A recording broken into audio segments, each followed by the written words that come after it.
Assalamualaikum warahmatullahi wabarakatuh.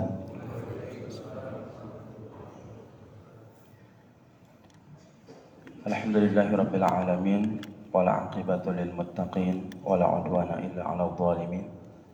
Asyhadu an la ilaha illallahul malikul haqqul mubin wa asyhadu anna sayyidina Muhammadan abduhu wa rasuluhu shadiqul wa'dil amin wa ala alihi wa ashabihi ajma'in. Amma ba'du. Yang saya hormati Ustaz Kinkin Wardaya, SPD MSI, Bapak Ibu seluruh jamaah Masjid Babul Jannah yang dirahmati Allah Subhanahu wa taala.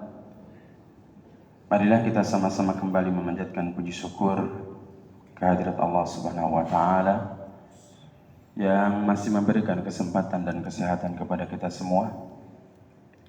Sehingga alhamdulillah di pagi hari ini setelah melaksanakan subuh berjamaah, kita kembali niatkan i'tikaf, niatkan thalabul ilmi, dan semoga sholat subuh kita diterima oleh Allah Subhanahu wa taala.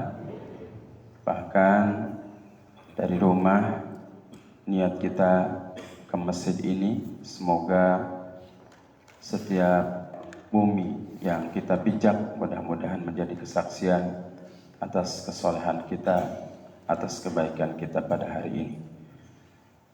Salawat beserta salam semoga senantiasa tercurah kepada junjungan kita Nabi besar Muhammad sallallahu alaihi wasallam, kepada keluarga, para sahabat, dan juga kepada orang-orang yang selalu mengikuti ajarannya sampai akhir zaman.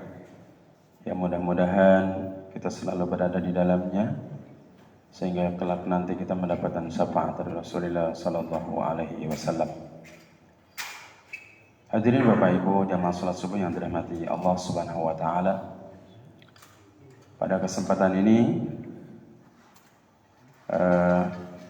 pemateri kita yaitu akan menyampaikan sebagaimana biasa adalah kajian tazkiyatun nafs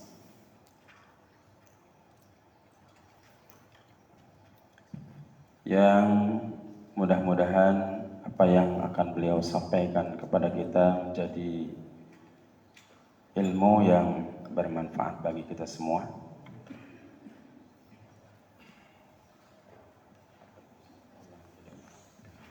Dan materi yang akan disampaikan pada kesempatan ini adalah waspada penyakit paham-paham yang sesat.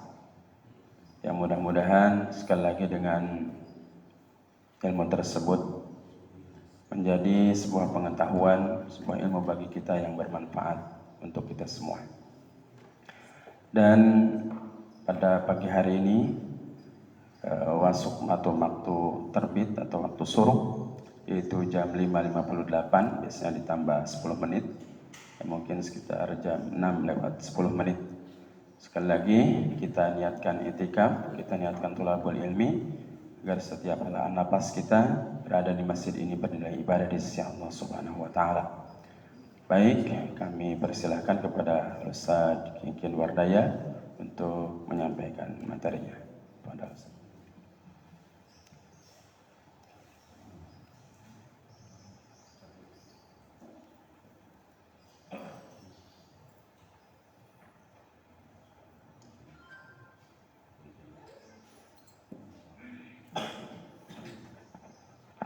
Bismillahirrahmanirrahim. Assalamualaikum warahmatullahi wabarakatuh.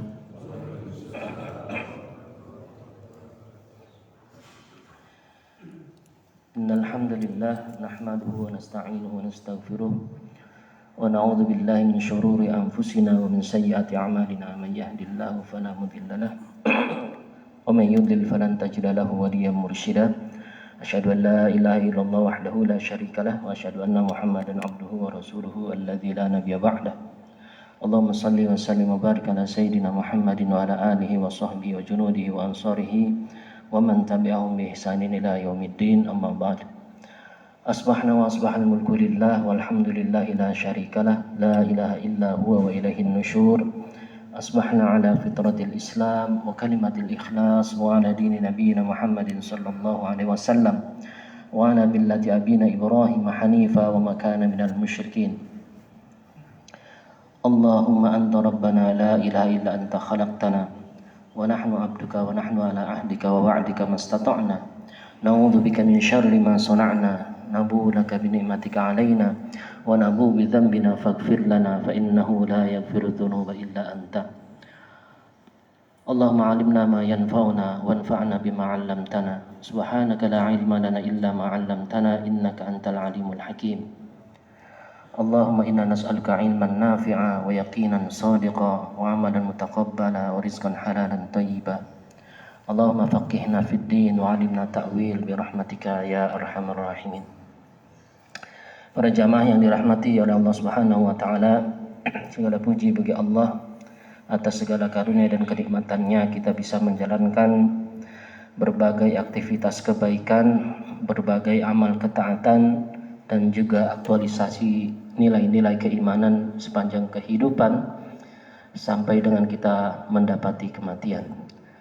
Semoga di pagi hari ini sebagaimana zikir yang tadi di awal saya sampaikan, yang sering kita baca juga bersama-sama dalam zikir pagi kita, semoga di pagi hari ini asbahna ala fitratil Islam, pagi kita diliputi, dihiasi dalam keadaan, dalam kondisi fitratul Islam, keislaman kita terjaga bersih dan suci sampai dengan akhir hayat kita, dan kita menghadap Allah dalam kondisi muslim. Wala tamutunna illa wa antum muslimun. Dan kemudian dalam zikir tersebut juga kita mengatakan wa kalimatil ikhlas. Semoga hari-hari kita, setiap amal soleh kita, seluruh prestasi kebaikan yang kita torehkan sepanjang kehidupan kita, selalu kita dasari dengan kalimatul ikhlas. Selalu kita jaga keikhlasan kita sampai dengan akhir hayat kita, sehingga dengan inilah amal-amal kita diterima di sisi Allah Subhanahu wa taala. Jangan sampai kebaikan yang sudah susah payah kita lakukan, yang jumlahnya begitu banyak, yang sudah kita kerahkan seluruh potensi kita untuk menjalankan berbagai aktivitas kebaikan tersebut, berbagai amal saleh tersebut, menjadi sirna, menjadi hangus, menjadi sia-sia di hadapan Allah lantaran kita tidak mendasarinya dengan keikhlasan. Makanya hikmah dari zikir pagi yang selalu kita ucapkan tersebut, ya, asbahna ala fitratil Islam wa kalimatil ikhlas wa ala dini nabiyina Muhammadin sallallahu alaihi wasallam, ya. Di antaranya adalah menjadi pengingat bagi kita, sekaligus juga peringatan, ya. Jadi kita di reminding dan juga di warning agar kita senantiasa menjaga keikhlasan kita sampai kita bertemu dengan ajal kita. Jangan sampai amal-amal yang sudah kita lakukan karena tidak ikhlas, karena landasannya bukan lillahi ta'ala, maka tidak diterima di sisi Allah Subhanahu wa taala. Sebelum kita masuk ke materi, ya, ada satu hal yang menarik yang ingin saya sampaikan juga. Kenapa ini menjadi sebuah sunnah yang diajarkan oleh Nabi, ya, untuk membaca asbahna ala fitratil Islam wa kalimatil ikhlas. Terselip deklarasi kita di hadapan Allah setiap pagi, setiap hari. Bahkan kalau yang bacanya pagi dan petang berarti sehari 2 kali, ya, pagi dan petang kita mendeklarasikan diri di hadapan Allah bahwa kita dalam kondisi, ya, ala fitratil Islam wa kalimatil ikhlas. Berkorelasi diantaranya kalau kita membaca surat Al-Hijr ayat 39 sampai dengan ayat 41, yaitu tentang sumpah iblis di hadapan Allah Subhanahu wa taala, ketika iblis berkomitmen, ya, untuk menyesatkan seluruh umat manusia tanpa terkecuali, ya. Maka kita bisa mengambil pelajaran dari statementnya iblis ini, ya. Ketika iblis bersumpah di hadapan Allah mengatakan qala Rabbi bima aghwaytani, ya. Wahai Rabb, disebabkan engkau telah menetapkan aku dalam keadaan sesat, menetapkan aku telah sesat gitu ya. La uzayyinanna lahum fil ardi, maka niscaya aku akan hiasi seluruh aktivitas kehidupan di dunia ini, di muka bumi ini, wala ughwiyannahum ajmain. Jadi amal-amal keburukan, kemaksiatan, perbuatan dosa itu sengaja sama iblis dikasih hiasan-hiasan, dibingkai ataupun dibungkus dengan hal-hal yang menarik sehingga punya daya tarik yang luar biasa.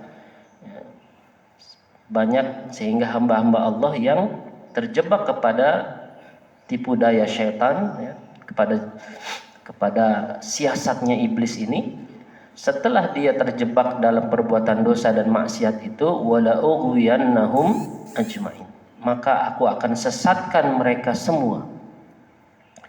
Tapi kemudian di ayat berikutnya statement iblis ini ya digambarkan oleh Allah di dalam firman-Nya tersebut, illa ibadaka minhumul mukhlasin, kecuali hamba-hambamu yang ikhlas. Artinya iblis dalam statementnya, dalam deklarasinya di hadapan Allah itu, ya, ketika dia berkomitmen akan menyesatkan seluruh umat manusia tanpa terkecuali, ya, kemudian ada muncul kata illa ibadaka minhumul mukhlasin. Artinya iblis tidak sanggup menyesatkan orang-orang yang ikhlas. Iblis ataupun syaitan, ya, tidak bisa menggiring orang-orang yang ikhlas itu kepada kesesatan, ya, kepada kelalaian, kepada kemaksiatan, kepada keburukan. Karena orang-orang yang ikhlas itu beramal hanya untuk Allah. Dia tidak butuh perhatian dan juga pengakuan dari manusia. Dia tidak butuh penilaian, dia tidak butuh sanjungan, pujian, ataupun apresiasi apapun dari manusia. Maka dia akan tetap komitmen di jalan yang lurus, selalu berbuat baik, selalu beramal soleh. Itulah yang menyebabkan iblis, ya, berputus asa untuk menggoda orang-orang yang ikhlas. Maka kemudian di ayat berikutnya giliran Allah yang berstatement. Qala, Allah berfirman, hadza siratun alayya mustaqim. Inilah jalan menujuku, ya, kata Allah, mustaqim, yang disebut jalan yang lurus. Kan kita setiap hari, ya, dalam sholat kita, dalam surat Al-Fatihah yang kita baca itu, kita membaca apa? Ihdinas siratal mustaqim.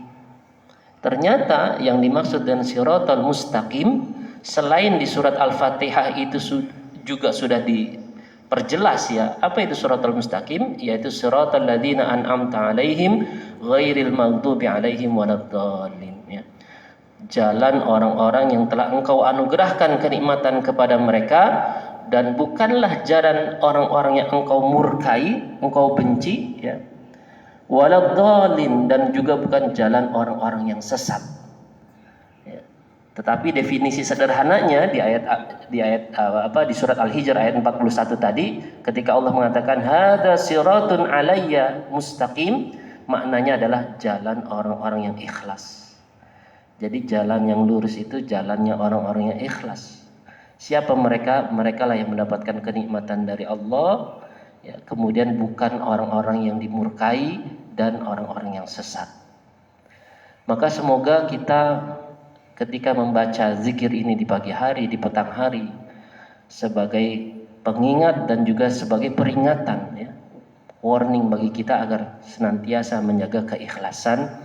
Dan dengan keikhlasan inilah, dengan modal ikhlas inilah, insya Allah kita selamat dunia dan akhirat. Karena jalan orang-orang yang ikhlas inilah jalan yang lurus, yang akan mengantarkan kita kepada hidayah Allah, yang akan memperkuat, ya, komitmen kita untuk selalu taat kepada Allah sampai akhir hayat kita. Nah, maka berkorelasi dengan hal itu, ya, hari ini, pagi ini kita akan membahas, lebih tepatnya mendalami, ya. Kalau bahasan ulasannya sudah pernah kita singgung di pertemuan sebelumnya, ya. Cuma karena ada request dari beberapa jamaah untuk mendetailkan, ya saya coba memenuhi permintaan tersebut. Ya, tadi jelas bahwa jalan kesesatan itu promotornya adalah iblis. Ya. Kalimat iblis itu jelas, Robbi bima aghwaytani, gitu kan. Jadi dia udah ngaku tuh bahwa Allah itu sudah mencap dia, menjudge dia, melegitimasi iblis sebagai sosok yang sesat dan menyesatkan, dan diakui oleh iblis. Bima aghwaytani, maka sebagai bentuk perlawanannya, gitu ya. Kata iblis, la uzayyinanna lahum fil ardi wa la ughwiyannahum ajma'in. Dan iblis ini, sejelek-jeleknya iblis, dia pernah menjadi baik, ya. Pernah menjadi hamba Allah yang taat, ya. Beribadah kepada Allah ribuan tahun, ya. Menjalankan ketaatannya kepada Allah dan hidup di surga. Ya. Itu sejelek-jeleknya iblis. Nah, kita sebaik-baiknya kita belum pernah tinggal di surga, ibadah juga mungkin gak ribuan tahun, gitu ya, tapi lebih jelek daripada iblis, gitu ya. Kelakuannya, sifatnya, gitu. Banyak di antara kita yang lebih jauh, ya, istilahnya kadar ketaatannya itu di bawah iblis, gitu ya. Nah, kembali lagi, jadi kalau bicara kesesatan, promotornya iblis. Maka yang akan kita bahas ini tentang paham-paham yang akan menjerumuskan kita kepada kesesatan ini, ya tentu, ya ini adalah hizbus syaitan, gitu ya, kelompoknya setan, ya. Promotornya adalah iblis, ya. Nah, sebenarnya ini dimulai dari tanggapan Syekh Said Hawa ataupun pandangan Syekh Said Hawa tentang amrod atau tentang berbagai penyakit, ya, yang berlangsung sepanjang masa, ya. Nah, ini saya bacakan saja kutipannya. Ini pernah saya singgung di pertemuan sebelumnya. Kata Syekh Said Hawa, jadi ini adanya di bab 1, ya. Jadi kita masih ada di bab 1 dan itu pun masih di takdim, masih di pendahuluan beliau, artinya prolog, ya. Bab 1 itu tentang apa? Tentang fi adabil alim wal muta'allim. Adab seorang alim, seorang yang berilmu, seorang guru, seorang syekh, seorang mursid, ya, seorang pembimbing dalam konteks tazkiyatun nafs, ya. Wal muta'allim, dan seorang penuntut ilmu, seorang murid, ya, seorang salik, penempuh jalan Allah, seorang yang ingin melakukan tazkiyatun nafs. Jadi Syekh Said Hawa sebelum berbicara tazkiyatun nafs secara khusus, ya, atau kepada inti dari materi tazkiyatun nafs, maka kita diajarkan dulu adabnya supaya kita tidak nanti salah dalam menggunakan ilmu. Jadi adab itu dalam syariat kita, dalam agama kita lebih utama daripada ilmu. Maka beliau mengajarkan adabnya dulu nih, adab guru dan murid. Nah, dalam prolog beliau, dalam kalimat pembuka beliau, dalam takdim atau pendahuluan, beliau mengatakan walikulli asrin amraduhu wa a'raduhu. Dan di setiap masa, di setiap zaman selalu ada penyakit dan permasalahannya. Walil usuri kulliha amraduha wa a'raduha. Dan, ya, jadi maksudnya kalau yang pertama itu penyakit dan permasalahan yang munculnya sepanjang masa, gitu ya, atau selalu ada, gitu. Nah, ada juga yang sifatnya hanya kalau yang pertama itu muncul di satu masa atau di zaman tertentu, dan ada juga yang walil usuri kulliha amraduha wa a'raduha, yang munculnya sepanjang masa, artinya dia selalu ada di masa dan zaman kapanpun, gitu ya. Nah, beliau sebenarnya menggarisbawahi sosok seorang alim, seorang guru, seorang syekh, seorang mursyid ya, dalam hal ini pembimbing ataupun murabbi ya. Wal alimur rabbani, kata beliau, seorang alim yang rabbani ya, seorang guru yang memenuhi standar rabbani, standar ketuhanan, huwa man istata'a an yu'alijul amradal mu'asirah wa amradal usur ya. Jadi yang disebut alim rabbani itu yang punya kemampuan memberikan solusi ya, melakukan ilaj ataupun mengobati berbagai penyakit yang bersifat kontemporer, artinya penyakit yang munculnya di masa atau zaman tertentu, ataupun wa amradul usur ya, penyakit yang bersifat sepanjang masa. Nah, kata beliau, wa tilka alamatun najahihi fit tazkiyah. Hal ini menjadi tolak ukur, menjadi alamat, menjadi tanda najahihi, kesuksesannya fit tazkiyah, dalam melakukan tazkiyah kepada umat.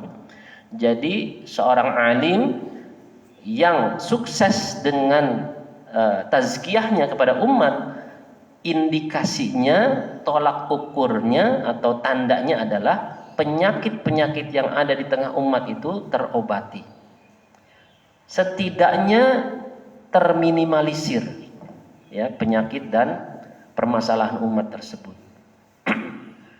Kalau justru tidak terobati atau bahkan semakin merebak, ya menurut beliau berarti dia belum sukses dengan tazkiyahnya.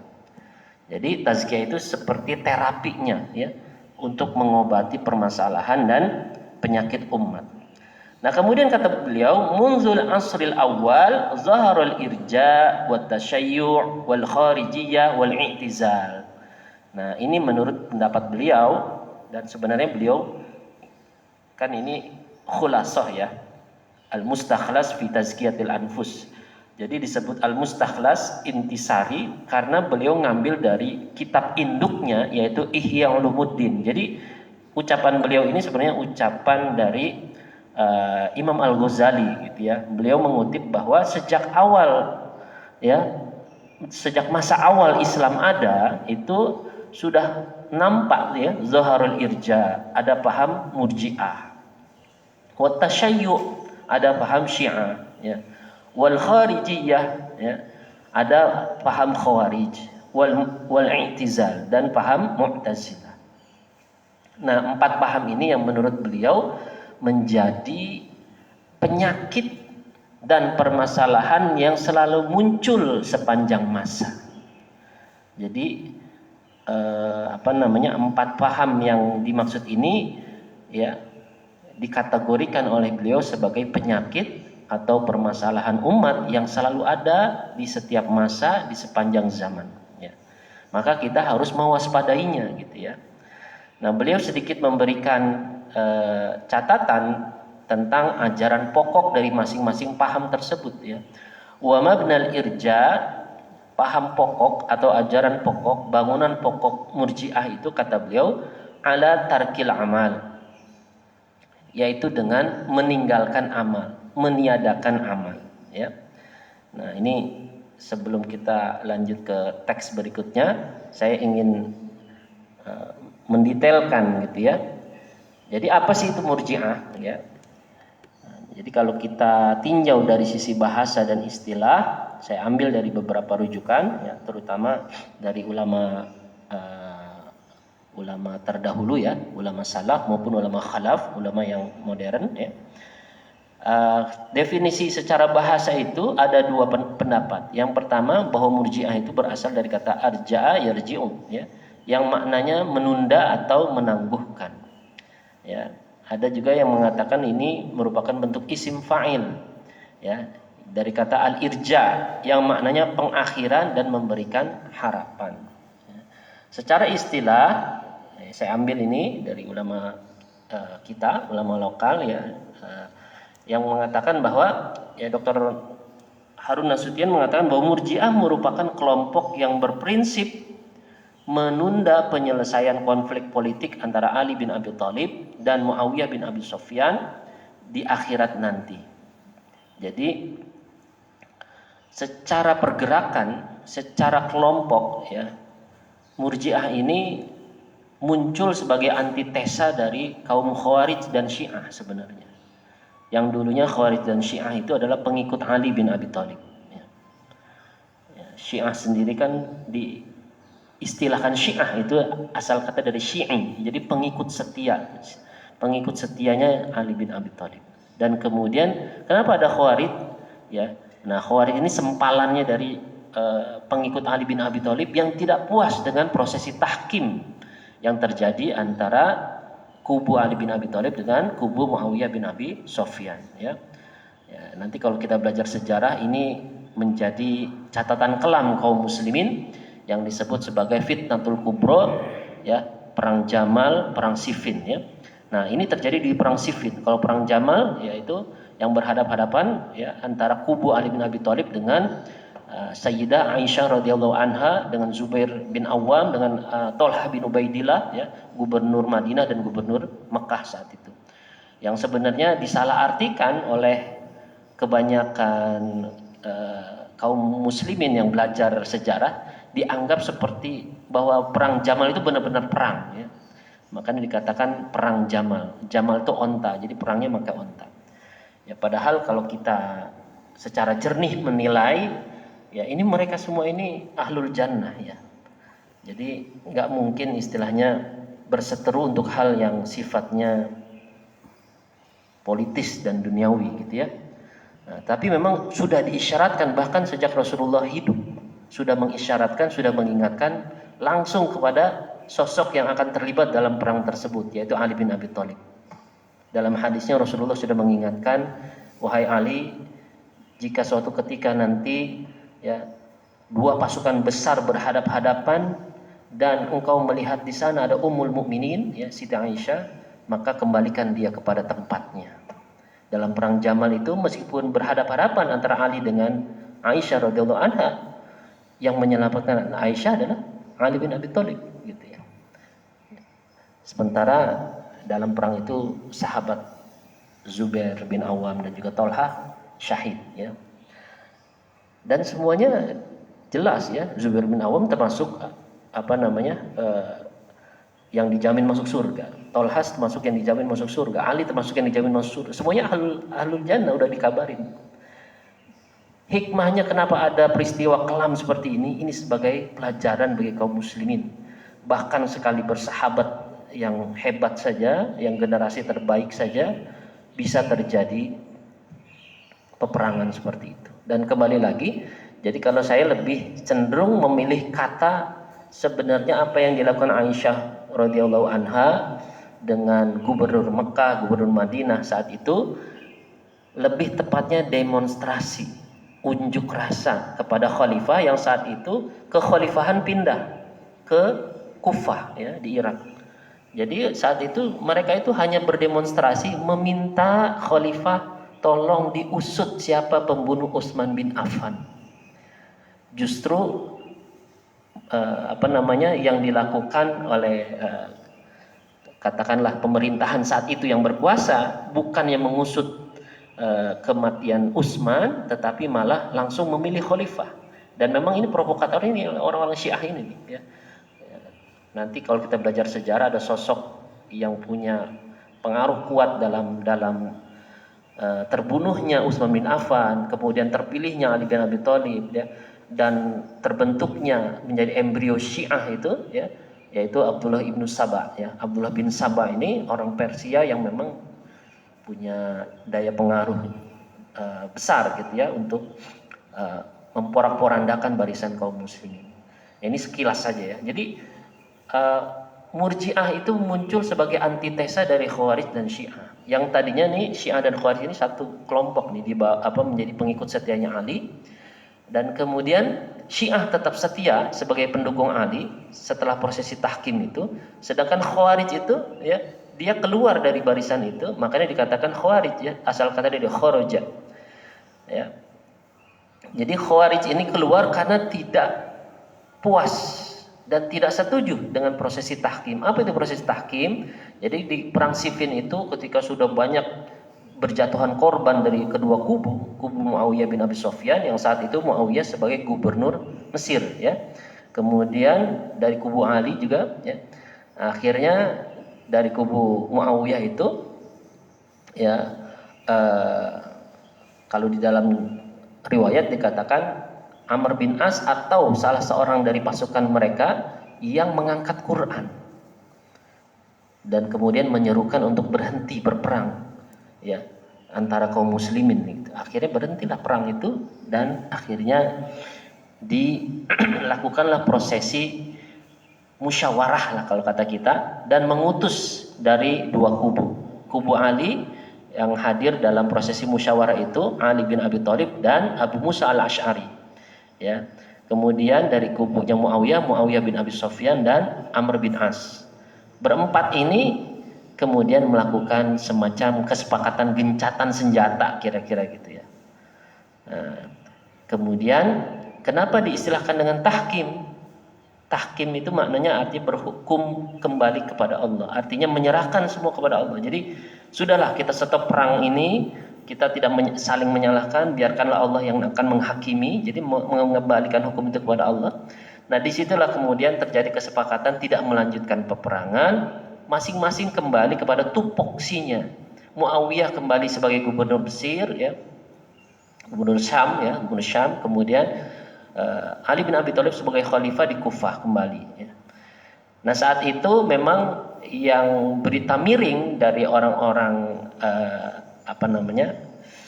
yang tidak orientalis ya, orang-orang orientalis yang menyimpangkan sejarah nih mengesankan ada triki dari Amr bin As gitu ya, mengesankan ada kecurangan ya dari Amr bin As. Padahal kalau ya dalam bacaan saya pribadi dan itu juga nanti bisa dibaca di kitab Fitnatul Kubro ya, karya salah seorang dosen di Mesir ya, di Al-Azhar. Itu dijelaskan bahwa tidak ada kebencian sedikit pun dari Muawiyah kepada Ali bin Abi Thalib ya. Begitu juga sosok yang terlibat dalam prosesi tahkim itu orang-orang yang soleh, orang-orang yang berilmu. Amr bin As ya, Amr bin As itu udah berapa kali dia menjabat jabatan publik dan terkenal amanah ya. Abu Musa al-Asy'ari seorang ulama yang faqih dan seterusnya. Jadi semuanya orang baik nih. Nggak ada istilahnya triki-triki, nggak ada curang-curang gitu ya. Tapi memang biiznillah dengan izin Allah dan kemudian mereka bersepakat ya terjadilah tahkim itu. Nah, ada yang tidak puas yaitu kelompok Khawarij tadi. Sehingga kelompok Khawarij ini menganggap Ali telah mengkhianati amanah umat sehingga Ali telah kafir dan akhirnya Ali dibunuh oleh seorang Khawarij yang bernama Abdullah bin Muljam ya. Sampai seperti itu. Makanya nanti kita bahas tuh kesesatannya Khawarij ya. Jadi dia menyimpulkan Ali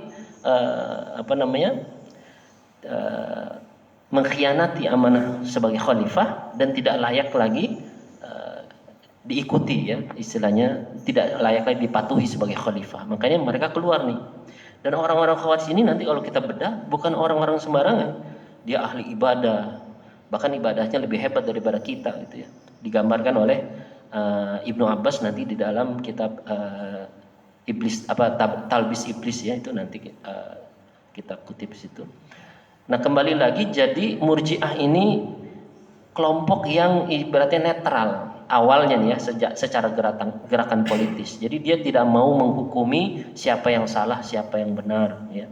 Makanya di sini Profesor Dr. Harun Nasution menulis bahwa kelompok Murji'ah itu secara istilah mereka adalah kelompok yang menunda penyelesaian konflik antara Ali bin Abi Thalib dan Muawiyah bin Abi Sufyan di akhirat nanti. Karena bagi kelompok Murji'ah ya, ini dua-duanya ini orang-orang hebat ya, sahabat yang punya keutamaan. Muawiyah sendiri juga tidak sedikit jasanya bagi Islam gitu ya. Ali bin Abi Thalib apalagi gitu ya. Ya, sampai-sampai kata Rasulullah, ana madinatul ilmi wa aliyun babuha gitu ya. Ada syairnya itu, aku adalah pusatnya ilmu, Ali adalah pintu masuknya. Makanya kalau ada pertanyaan-pertanyaan itu Rasulullah biasanya nyuruh Ali dulu jawab gitu ya. Itu luar biasanya posisi Ali di hadapan Rasulullah SAW ya. Nah, Uh, jadi pada awalnya ya Murji'ah ini sekedar antitesa dari gerakan politis sebagai antitesa dari Khawarij dan Syiah. Yang intinya dia tidak mau menyalahkan posisi yang salah siapa, posisi yang benar siapa, dan juga nggak mau terjebak kepada menjudge gitu atau menghakimi siapa yang kafir ya di antara kelompok yang bertikai tersebut ya. Nah kemudian dari ulama salaf, ulama terdahulu ya, saya kutip pendapat Imam Ahmad dari kitab Mauqif Ahli Sunnah wal Jamaah min Ahli Ahwa wal Bidah bab 1 halaman 152. Nah, menurut Imam Ahmad, Murji'ah adalah orang-orang yang memiliki keyakinan atau menganggap, nah di sini udah masuk ke dalam wilayah akidah. Artinya Murji'ahnya bukan lagi sekedar gerakan politis, memang sudah semakin berkembang menjadi sebuah kelompok, itu semakin ada inhiraf ya, penyimpangan-penyimpangan. Nah, disinilah yang akhirnya menjadi sesat gitu ya.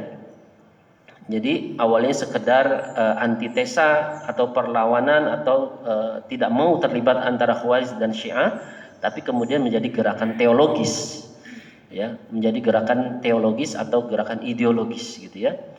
Jadi satu keimanan itu hanya sebatas pengucapan lisan saja. Jadi kalau kita selama ini belajar tentang iman itu kan apa? Iqrarun bil lisan wa tasdiqul bil qalbi wal amalu bil arkan.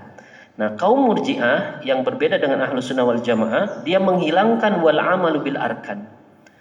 Jadi bagi mereka iman itu cukup setelah diikrarkan, dilafatkan dengan lisannya asyhadu an la ilaha illallah wa asyhadu anna muhammadar rasulullah, kemudian diyakini dalam hatinya, sudah, maka cukup sampai di situ, tidak perlu diaktualisasikan dengan amal gitu ya. Sehingga mereka menganggap ya keimanan itu semua manusia sama atau setara ya. Jadi keimanan para malaikat, keimanan para nabi itu sama. Selagi dia sudah berikrar dan meyakini dalam hati, sama ya. Dan nggak ada iman yang keimanan itu tidak bertambah dan tidak berkurang. Ya, ini kesesatan yang muncul di kaum Murji'ah. Dan tidak ada istisna, apa itu? Ya, ucapan insya Allah dalam hal keimanan. Jadi kalau sudah beriman ya sudah beriman gitu. Kita nggak boleh meragukan. Ya, walaupun misalkan perbuatannya bertentangan dengan keimanannya gitu ya.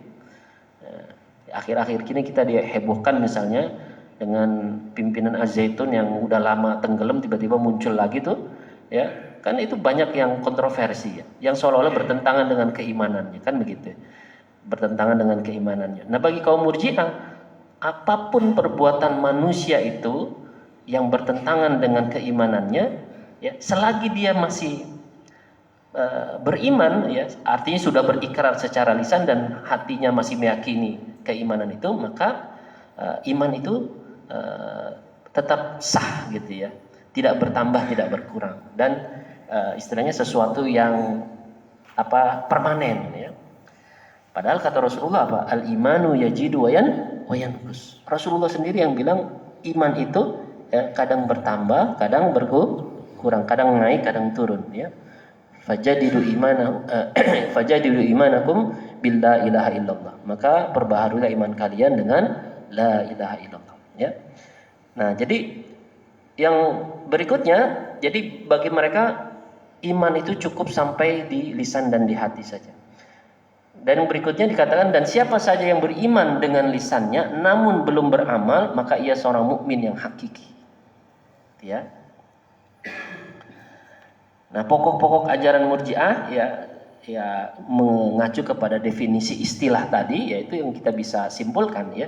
Jadi kalau dari pendapat Profesor Dr. Harun Nasution tadi jelas kalau Murji'ah yang awal sebagai gerakan politis, mereka tidak akan menghukumi ya Ali, Muawiyah, Amr bin As, Abu Musa al-Ash'ari ya yang terlibat dalam prosesi tahkim. Jadi tidak menghukumi siapa yang salah, siapa yang benar, siapa yang dianggap kafir dan seterusnya gitu ya. Semuanya diserahkan kepada Allah dan nanti disidang di hari akhirat kelak gitu ya, di hari kiamat kelak. Kemudian Ini ya, sama tadi seperti yang sudah saya singgung. Yang keempat nih, kaum Murji'ah itu ajaran pokok yang keempat ya,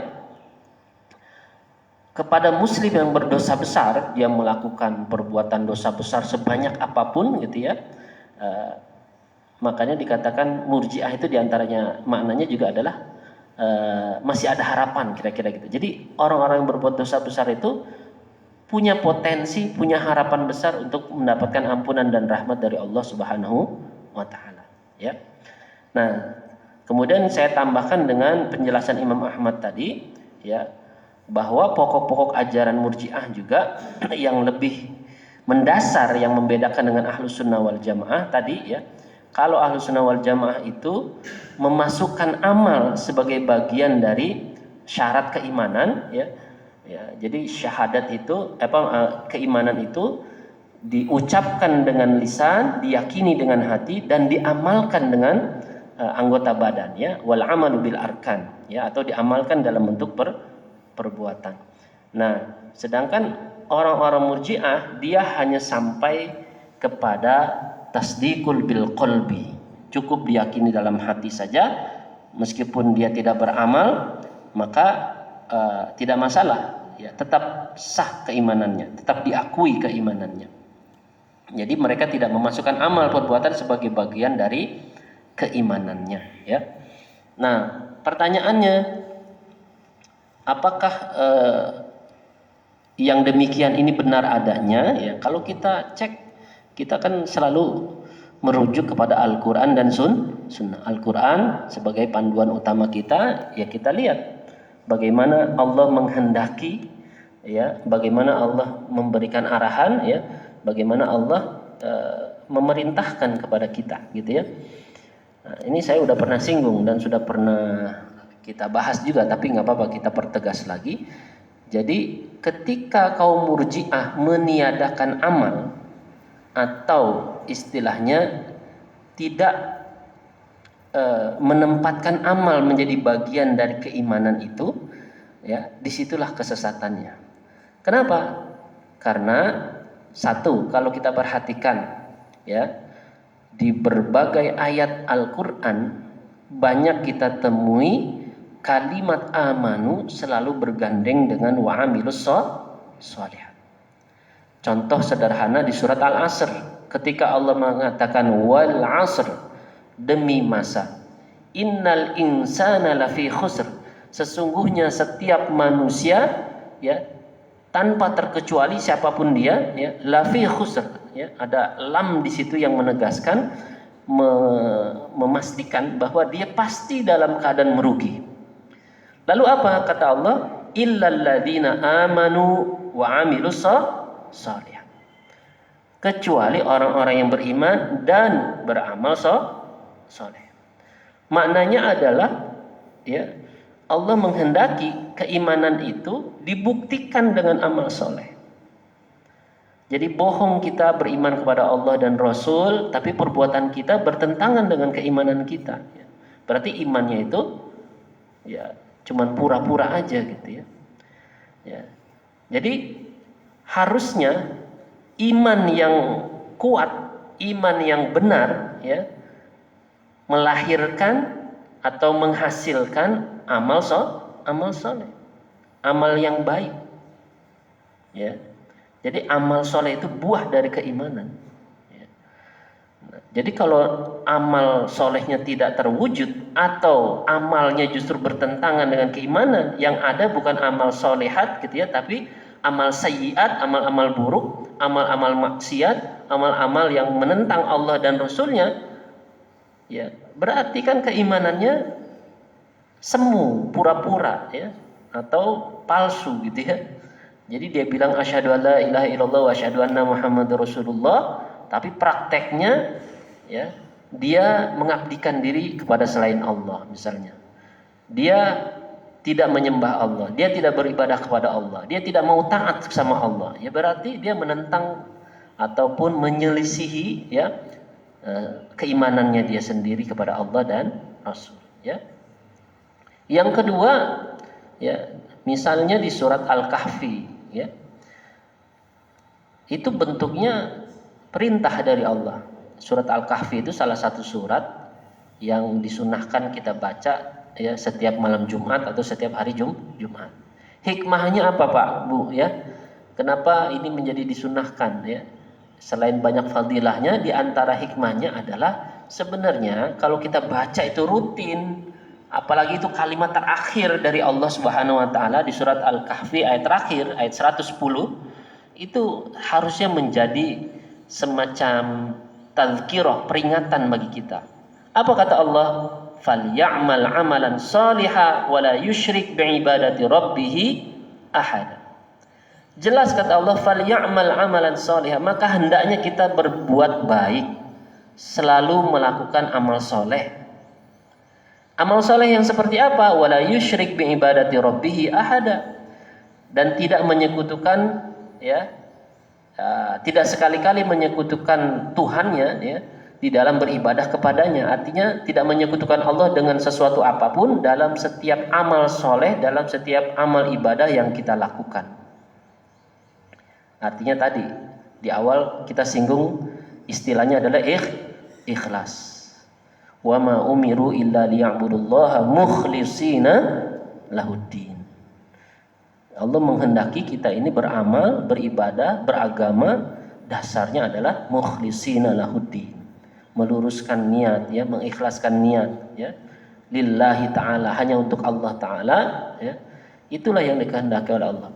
Maka dari ayat ini jelas sekali amal dan iman itu bergandeng. Jadi amal yang kita bangun tanpa iman enggak dinilai sama Allah. Begitu juga iman yang kita yang kita miliki tanpa amal, ya enggak bernilai juga di hadapan Allah. Ya, jadi jelas. Bahkan kalau kita lihat kalimat sebelumnya itu kan menjadi syarat. Kan itu menjadi syarat apa? Faman kana yarju liqa'a rabbih falyamal amalan shalihan wa la yusyrik biibadati rabbih ahad. Itu jadi syarat kalau kita mau bertemu dengan Allah, kata Allah ya, faman kana yarju ya, maka barang siapa yang menghendaki pertemuan yarju menginginkan liqa'a rabbih, pertemuan dengan Rabbnya, pertemuan dengan Allah Subhanahu wa taala, langsung ya berhadapan-hadapan dengan Allah Subhanahu wa taala ya. Ya, kalau saya tanya Bapak Ibu, punya keinginan gak sih bertemu dengan Allah? Bertahun-tahun kita menghamba, beribadah, ya, menyembah. Pengen gak kita ketemu dengan zat yang kita sembah, yang kita taati selama hidup kita? Kan harusnya pengen, dan itu kenikmatan yang luar biasa, yang diidam-idamkan oleh setiap orang yang beriman gitu ya. Maka kata Allah, faman kana yarju liqa'a rabbih falyamal amalan shalihan wa la yusyrik biibadati rabbih ahad. Syaratnya beramal soleh. Dan dalam amal soleh itu enggak boleh menyekutukan Allah. Jadi enggak boleh ada niat selain lillahi ta'ala. Jangan sampai nanti niatnya berubah nih ya. Eranya flexing sekarang, Bapak Ibu tahu ya flexing, pamer ya. Eranya pamer sekarang ini, era medsos tuh dikit-dikit pamer ya. Ibadah aja jadi bahan konten ya istilahnya.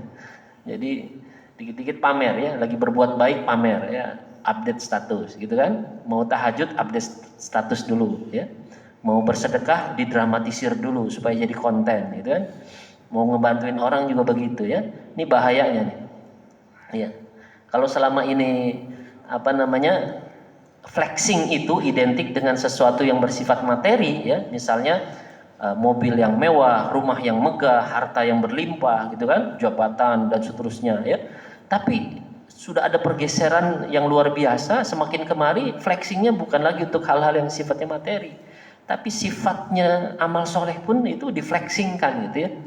Ya, seolah-olah ingin memberikan image dan ingin mendapatkan pengakuan, aku ini orang soleh, aku ini rajin sholat tahajud, aku ini rajin sedekah, aku ini rajin umroh misalnya, rajin haji dan seterusnya ya. Makanya pernah disinggung juga itu kan ya, jamaah Indonesia itu yang paling banyak melakukan selfie, kata salah seorang syekh di Saudi sana. Jadi nggak fokus dengan ibadah umroh dan hajinya ya, fokusnya update status terus gitu ya. Nah ini hati-hati ya. Apakah kita boleh mengabarkan atau memberitakan nikmat dari Allah? Boleh, disuruh sama Allah. Ya. Wa amma bi ni'mati rabbika fahadis. Tapi hati-hati menata niat. Jadi kadang kita nih ya awalnya niatnya pengen ngajak orang supaya berbuat baik. Ya kita lagi bantu orang, akhirnya kita update status gitu kan, supaya orang lain ikut ngebantu orang yang kita bantu. Tapi kadang setan itu masuk di situ. Ya. Niatnya kita bangun tengah malam pengen supaya yang lain juga bisa bangun tengah malam kayak kita, sehingga kita update status ya. Ya mudah-mudahan yang lain sedang menikmati zikir dan sholat malamnya misalkan gitu ya. Tapi hati-hati, iblis di situ bisa masuk ya. Yang tadinya sudah ikhlas pengen merengek-rengek di tengah malam kepada Allah, menghamba, mengiba kepada Allah ya. Tapi kemudian setan masuk, ente ini hebat nih. Yang lain pada tidur, ente lagi nangis-nangis gitu berdoa sama Allah. Kenapa ente nggak coba sampaikan lewat media sosial misalnya, supaya yang lain ngikut. Nah ini hati-hati ya. Akhirnya disitulah masuk ujub. Apa itu ujub? Takjub dengan dirinya sendiri, bangga dengan kelakuannya sendiri, perbuatannya sendiri dengan dirinya. Hebat saya ya. Tilawah setiap hari bisa 1 juz ya. Hebat saya bisa tahajud rutin. Hebat saya bisa bersedekah setiap hari ya. Dan seterusnya dan seterusnya. Ujub inilah yang menghanguskan amal soleh kita. Dari ujub bergeser yang lebih dahsyat lagi menjadi apa? Ria. Yang tadinya sekedar takjub terhadap dirinya sendiri dengan kehebatannya sendiri, dengan amal solehnya sendiri, menjadi ria. Ria itu asal dari kata ro'a, pengennya dilihat, sehingga dia pengen kesolehannya dilihat sama orang lain. Update status ya, atau udah gak kelihatan diceritain ya. Pagi-pagi olahraga gitu kan, ketemu tetangga, ketemu temen, saya tadi malam bangun jam 3, enak banget, enteng gitu ya. Udah saya bisa sholat malam, bisa zikir panjang. Secara nggak langsung mau ngasih info gitu, saya sholat malam, saya zikir. Nah hati-hati ya, itu udah bibit dari riya, ya, pengen dilihat. Atau sum'ah, pengen didengar ya. Artinya apa? Udah disimpan baik-baik tuh amal soleh ya, istilah cukup kita dengan Allah yang tahu, diungkit-ungkit ya. Itu kalau nggak saya bantu tuh sampai sekarang belangsak terus tuh orang misalkan gitu. Ngapain diungkit-ungkit ya? Akhirnya hanguslah kebaikan dia ya. Nggak boleh ya, sum'ah ya, riya. Apalagi sampai bergeser kepada takabur ya, merasa sombong dengan dirinya sendiri. Waduh, habis ya. Dan udah syuruk juga ya. Jadi ya kembali lagi intinya kita lagi bicara tadi bahwa flexing ya, eranya memamerkan bukan hanya materi tetapi juga amal soleh. Nah hati-hati. Kembali lagi, falyamal amalan soleh. Amal soleh itu penting. Dan dalam ahlus sunnah wal jamaah bagian dari iman. Jadi kesalahan atau kesesatan kaum murji'ah karena dia meniadakan porsi amal dalam keimanannya. Jadi bagi mereka ya ala tarkil amal, meninggalkan amal. Bagi mereka nggak penting beramal ibadah, nggak penting sholat, nggak penting ya berbuat baik, ya beribadah. Yang penting ya dia sudah bersyahadat dan sudah meyakini Allah sebagai Rabb-nya, sebagai ilahnya di dalam hati. Cukup. Nah ini kesesatannya ya. Jadi memang makanya ada 2 golongan murji'ah ini, sedikit lagi ya. Jadi ada yang moderat dan ini masih dalam koridor ahlus sunnah wal jamaah. Dan bahkan ahlus sunnah wal jamaah ini cenderung sama ya artinya pahamnya ya. Jadi golongan murji'ah moderat itu berpendapat bahwa orang yang berdosa besar bukanlah kafir dan tidaklah kekal dalam neraka, tetapi akan dihukum sesuai dengan besar kecilnya dosa. Jadi siapapun kita selagi masih ada keimanan, meskipun sebesar biji zarrah gitu ya, biji sawi gitu ya, maka nanti ya Allah hanya akan mengazab kita ya di neraka sesuai kadar dosa kita. Ibaratnya dibersihin dulu nih, udah bersih pindahin ke surga gitu ya. Nah yang ekstrim inilah yang harus kita hindari ya. Ini saya kutip dari berbagai pendapat Ada yang mengatakan kelompok Murji'ah ekstrim ini ada 3 golongan, ada yang 4 ya, yang saya ambil 4 ya. Yang intinya kesemuaannya ini intinya sama ya. Meniadakan porsi amal di dalam iman, intinya itu ya. Meskipun dengan berbagai apa istilahnya spesifikasi lagi ya, itu yang membeda-bedakan antara golongan tersebut ya, tapi secara umum intinya sama. Yang ekstrim ini intinya tarkil amal ya. Jadi ala tarkil amal, meniadakan amal. Nah, kita sebagai yang memegang teguh ya Ahlus Sunnah wal Jamaah ya, nggak boleh berfaham demikian. Walaupun ya, habis baterai. Jadi walaupun begini ya, jadi bedakan antara kita tidak mau beramal dengan kita belum sanggup beramal, itu beda. Kalau kita tidak mau beramal itu masuk ke dalam keyakinan. Ngapain sih sholat? Yang penting saya udah bersyahadat, saya pasti masuk surga. Ya. Biarinlah mampir di neraka juga. Nah ini bahaya. Sudah masuk ke dalam keyakinan. Tapi kalau ya belum sanggup beramal, kita ini belum sanggup, Ustadz tilawah rutin 1 hari. Ya nggak apa-apa. Yang penting ikhtiar terus. Yang penting kita tidak meyakini bahwa amal soleh itu tidak penting gitu ya.